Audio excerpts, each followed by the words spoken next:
Telangana CM Revanth Reddy ఎందుకో చాలా కన్ఫ్యూజన్గా ఉన్నారనిపిస్తుంది. Telangana CM పేరు యాక్టర్స్ కానీ, యాంకర్స్ కానీ, సెంట్రల్ మినిస్టర్స్ కానీ వీళ్ళందరూ మర్చిపోవడం గ్రూప్ పాలిటిక్స్ అవ్వచ్చు, లేకపోతే అనుకోకుండా మర్చిపోవచ్చు. బట్ సీఎం అతని పేరు అతనే మర్చిపోయి సీఎంగా ప్రమాణ స్వీకారం చేసిన తర్వాత ఉత్తమ్ అన్న అని చెప్పి ఉత్తమ్ కుమార్ రెడ్డి గారిని సీఎంగా అని చెప్పి ఒక స్టేజ్లో అన్నారు. సో అది ఒక కన్ఫ్యూజన్ అవ్వచ్చు. ఎందుకో సీఎం అయ్యే కన్నా ముందు అతను ఉన్నంత స్ట్రాంగ్గా సీఎం అయిన తర్వాత రేవంత్ రెడ్డి గారు ఉన్నట్టు అనిపించట్లా. ఎందుకంటే గ్రౌండ్ లెవెల్ నుంచి పరిపాలన విధానం రేవంత్ రెడ్డి గారికి చాలా క్లారిటీగా తెలిసినప్పటికీ రియాలిటీలోకి వచ్చేసప్పటికి అది చాలా కష్టంగా అనిపిస్తూ ఉండొచ్చు. అండ్ మీరు గమనిస్తే పదే పదే అప్పులు పుట్టడం లేదు అంటున్నారు.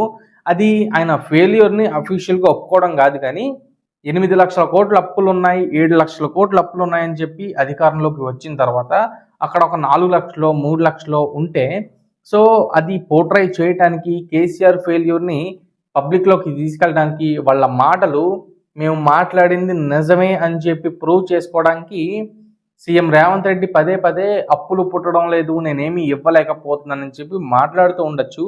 అండ్ రెండో పాయింట్, నేను చెప్పినట్టు అధికారం 10 ఏళ్ళు ఉంటానన్నది అది ఎంతవరకు రియాలిటీలోకి వస్తుందో లేదో పక్కన పెడితే, కనీసం ఈ 5 ఏళ్ళు కరెక్ట్గా రూల్ చేయగలనా లేదా అనే భయం సీఎంలో ఉన్నట్టు ఆయన రీసెంట్ మాట్లాడుతున్నప్పుడు అనిపిస్తుంది. సో దీనిపైన మీ ఒపీనియన్ ఏంటో కామెంట్ చేయండి. మనం మళ్ళీ కలుద్దాం.